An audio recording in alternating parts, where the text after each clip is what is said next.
भारत की ये भूमि साधु संतों की भूमि रही है। इस भूमि पर आदि गुरु शंकराचार्य, वाल्मीकि, गुरु गोविंद सिंह, गुरु नानक, मीराबाई, गौतम बुद्ध जैसे महान संतों के जन्म या अवतार हुआ। दोस्तों, महाराष्ट्र की भूमि भी साधु संतों की भूमि रही है।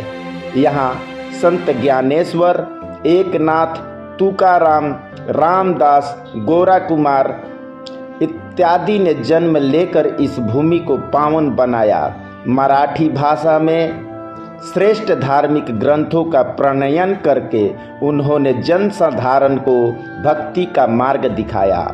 हम यहाँ संत ज्ञानेश्वर जी की जीवनी और उनसे जुड़ी रोचक और अद्भुत जानकारियाँ शेयर कर रहे हैं। तो आप सुन रहे हैं ओम सदाशिव यूट्यूब चैनल और मैं रंजन कुमार सिंह। नमस्कार दोस्तों। इन सभी संतों में संत नामदेव जी ऐसे थे जिन्होंने मराठी भाषा के साथ साथ मुखबानी हिंदी में अभंगों की रचना की और लोगों को सच्ची ईश्वर भक्ति की प्रेरणा दी। नामदेव जी ने अपने जीवन काल में 2500 के आसपास पद लिखे। जीवन भर भागवत भक्ति का प्रचार करते हुए इस परम भक्त ने सन 1350 को 80 वर्ष की उम्र में समाधि ले ली। उनके भक्त पंजाब के गुरदासपुर जिले में मिलते हैं। यहाँ नामदेव जी के नाम से एक गुरुद्वारा भी बना है। इस संप्रदाय के पढ़रपुर मराठवाड़ा महाराष्ट्र में 26 अक्टूबर 1270 कार्तिक शुक्ल पक्ष एकादशी संवत 1327 रविवार को सूर्योदय के समय संत श्री शिरोमणि श्री नामदेव जी का जन्म एक दर्जी परिवार में हुआ था। उनके पिता दामा सेठी और माता गोणाई देवी अर्थात गोणाबाई धार्मिक संस्कार संपन्न परिवार वाले व्यक्ति थे। दामा सेठी विट्ठल के परम भक्त थे। महाराष्ट्र के सतारा जिले में कृष्णा नदी के किनारे बसा नसी बमाणी गांव, जिला परभणी उनका पैतृक गांव है। नामदेव जी का जन्म शिल्पी, जिसे राजस्थान में छिपा भी कहते हैं, परिवार में हुआ था। नामदेव जी का विवाह कल्याणी निवासी रजाई अर्थात राजाबाई के साथ हुआ था और उनके 4 पुत्र वधू तथा 1 पुत्री थी।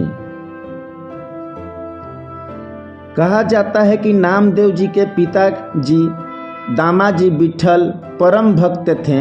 विट्ठल मंदिर में वे बालक नामदेव जी को भी साथ ले जाया करते थे।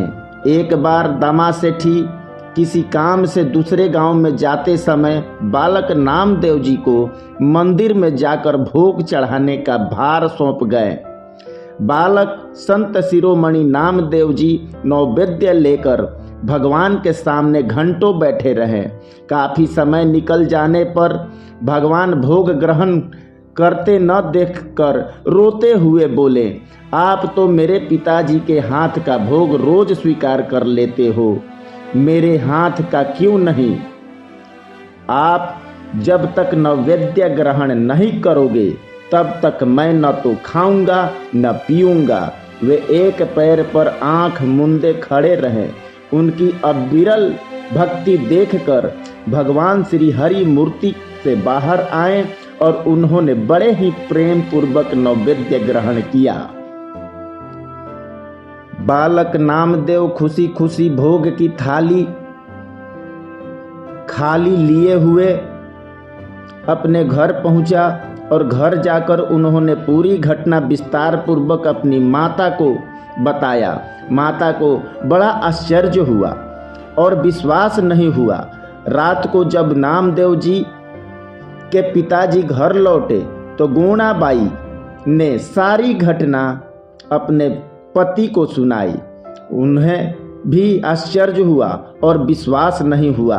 दूसरे दिन इस बात की सच्चाई को पता लगाने के लिए वे बालक नामदेव जी के साथ विट्ठल मंदिर पहुँचे। नैवेद्य भगवान के सामने रखकर बालक नामदेव ने उसे खाने हेतु गुहार लगाई। उनके पिता ने खिड़की से छिपकर देखा कि विट्ठल तो सचमुच ही नैवेद्य खा रहे हैं। उसी समय उन्हें ज्ञात हो गया कि यह तो विट्ठल का परम भक्त बालक है।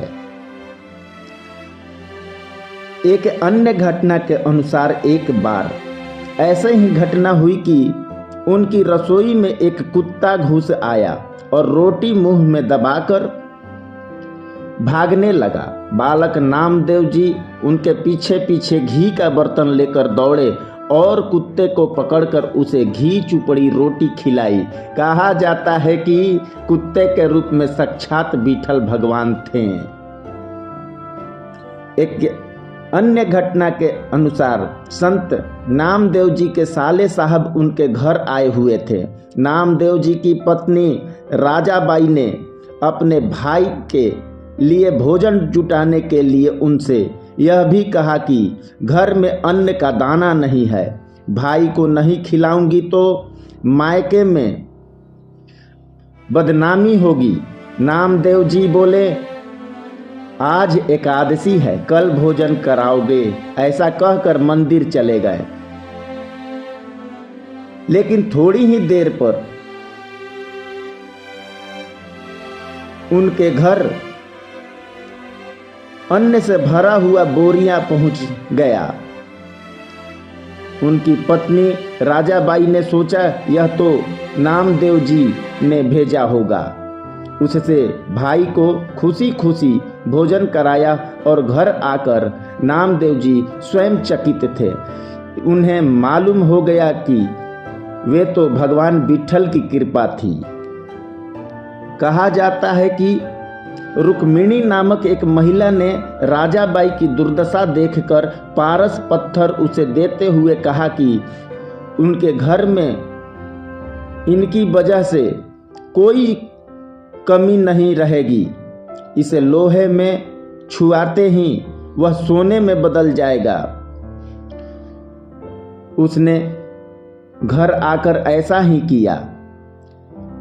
उसने कुछ अनाज घर ले आई और नामदेव जी से उस पत्थर के बारे में जैसे ही जाना उसे चंद्रभागा नदी में फेंक दिया। भोले भगत नामदेव जी ने रुक्मिणी और उसके पति भागवत द्वारा उस पारस पत्थर को मांगे जाने पर छलांग लगाकर बहुत से पत्थर हाथों में रखे और कहने लगे, यह लो तुम्हारे पारस पत्थर। लोगों ने सोचा कि नामदेव जी मजाक कर रहे हैं। सबने लोहे से उस पत्थर को स्पर्श किया तो वे सभी पारस थे। नामदेव जी ने उसे पुनः नदी में फेंक दिया और इस तरह उनके जीवन में कई चमत्कार जुड़े हुए हैं। धन्यवाद दोस्तों। जानकारी अच्छी लगी हो तो वीडियो को लाइक करें, सब्सक्राइब करें और बेल आइकन दबा दें ताकि आने वाली वीडियो की सूचना आपको समय पर प्राप्त हो।